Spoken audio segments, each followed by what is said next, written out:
everybody? Welcome back into another video, and yeah, today is a day where we're talking about a movie.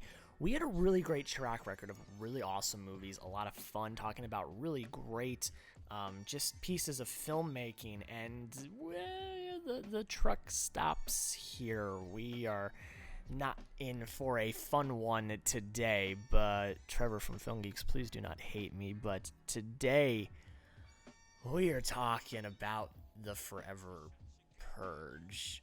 Oh boy, there's a lot to say here, and not a lot of good. Before we get into it, I want you to go down below in the comments. It's out in theaters. You can go watch it. Let me know what you thought. Did you like it? Did you hate it? Let me know why.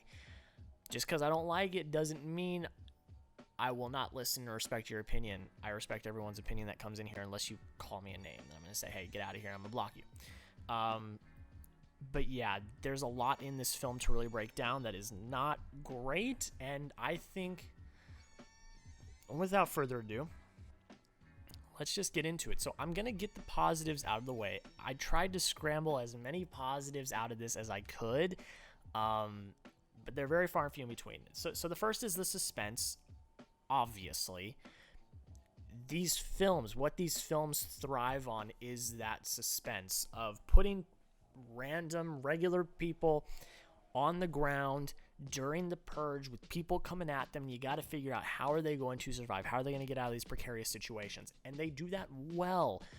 It's kind of easy in terms of these scenarios to make suspense believable and make it done right. And I will say for this one, the suspense was still there. Now, obviously, the entire time I'm not fully gripped or compelled, and we will get into the writing very soon, but if I'm trying to grip for some positives, the suspense was all right. There were moments where I was like, oh God, what's going to happen? So I did kind of enjoy that. I'm going to butcher this name, but I'm going to try the best I can. Adela Reguera, I think might be how you pronounce it. I don't know. She actually gives a really good performance, which is surprising because most of these movies, and I've seen all of them, I think besides the First Purge, I've not seen the First Purge, but I've seen the originals. You don't really get good performances. I think Frank Grillo is like the only other person to give a good performance in this franchise. She actually brought something to this film. She brought a lot of great emotion and character that was desperately needed because the other characters I just didn't really enjoy. Wasn't gripped to them, wasn't compelled, didn't really root for them either. Just kind of, yeah, she was good. I will give it to her. She gave a pretty good performance. So I do have to give credit where credit is due, because then I'm going to spend the rest of this video bashing this movie. And then the last real one that I can kind of give some props to is there are some cinematography moments that I enjoyed. I wouldn't say it was all of the cinematography. I would mostly say it's like a few shots, a few scenes. There is one take shot sequence going through the streets of El Paso during this Forever Purge that I actually kind of enjoyed. Thought it was actually pretty well done. But that's kind of as far as it goes. And that's really kind of as far as the positives go either. So I think we're just going to talk about the negative, and I know I sound really sour about this film, and I am. I'm going to try to stay as positive about it as I can, but the writing's really messy, and it's just not good. And the reason why is because it's just overly political. That's what it is. Now, this franchise always has had a political agenda behind it. It's been trying to say certain things through its films, and a lot of time it kind of makes sense. It's not always so inflammatory as it is here. And look, in the end, these films are trying to call out people that do bad things. That's what they're trying to do, so I can commend them for that. And even in this film talks a lot about equality, about, refugees, things like that. And like, I can respect what they're trying to do with that, because, I can agree with those themes about equality and how, everyone should be included, everyone is equal. Like, I agree with those themes. But the execution is very, very poor. So the analogy I like to use here is like if you're shoving something down someone's throat and it gets to the point where they're about to throw up, there's no enjoyment there. I mean, obviously, if someone was shoving something down your throat, you wouldn't be enjoying it anyway. But I think you can figure out what I'm saying here. They were shoving political agendas into our throats. That's what they were doing here. And it was obvious. It wasn't like political undertones.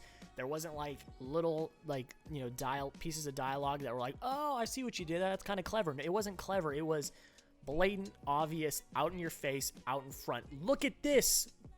Look at it. That's what it was. The film is like a big political thing, which is disguised as a purge horror thriller movie. It's what it was. So I was not a fan of that. I walked out thinking I just got sat down like a child and shoved different political themes and agendas down my throat. That's what I felt. And again, like, I agree with a lot of the themes that they're talking about. I commend the writers and the people behind the scenes for, you know, trying to do what they could to, you know, spread some positivity and spread, you know, some actual themes that matter about, you know, equality, representation, and things like that. But there is such thing as overkill. And that is what's done here. You know, the dialogue is not any dialogue you would ever hear from anyone. The way the characters act towards other characters. Some of it is realistic, but then there's some stuff that is so glamorized that it just is not real. It's just not. It's really a glamorization of some of these terrible people. Like, it takes it to a tenfold.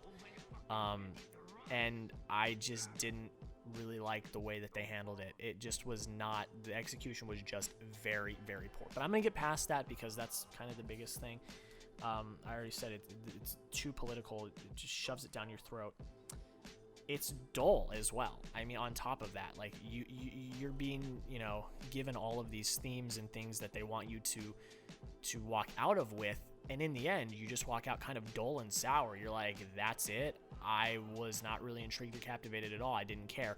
You know, they have certain things that they do, and I'm not going to spoil it, but, you know, something with the baby, that try to make you care, make you intrigued, make you want to root for our main characters. And the only two that you're really rooting for are our main lady and our main guy, who you know, like I said, Adela Reguera and her husband. Like, you're rooting for them because they're on the side of the right, like they're trying to do the right thing. But in the end, they're not really the ones in the situation. It's the others, and they're unlikable, and you don't want them to succeed. So I don't think that was done well. The way that they set up characters for those certain situations just wasn't good. It all comes back to the writing. The writing is extremely, extremely messy, and I left uninspired. And I left feeling very sour, and I felt like I wasted 2 hours. That's really what it comes down to. It's just not good. That's as far as I will say. But I'm going to stop being a Debbie Downer. Let's just get into the point breakdown and let's just get out of here because it's just too much. It's too much.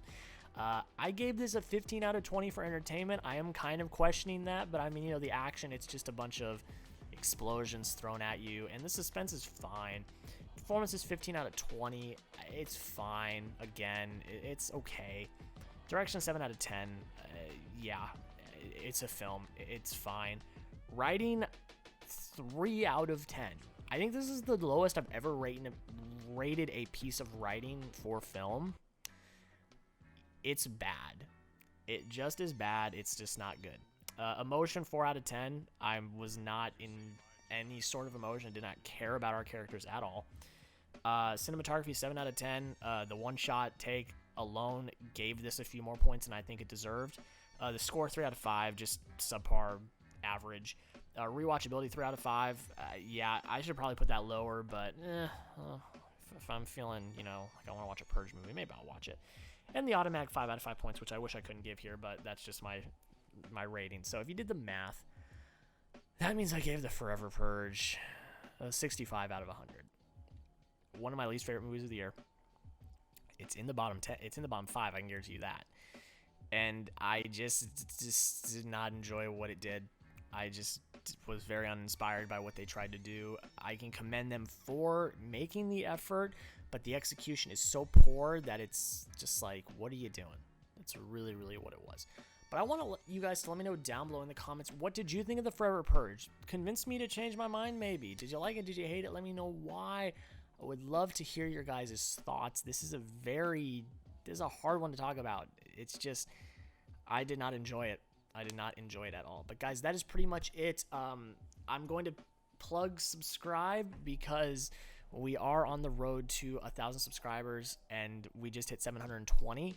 So that's awesome. So thank you all so much. And the grind continues. So I really do appreciate it. But guys, that is pretty much it. Thank you so much for watching. Have a great day. And I'll see you in the next video.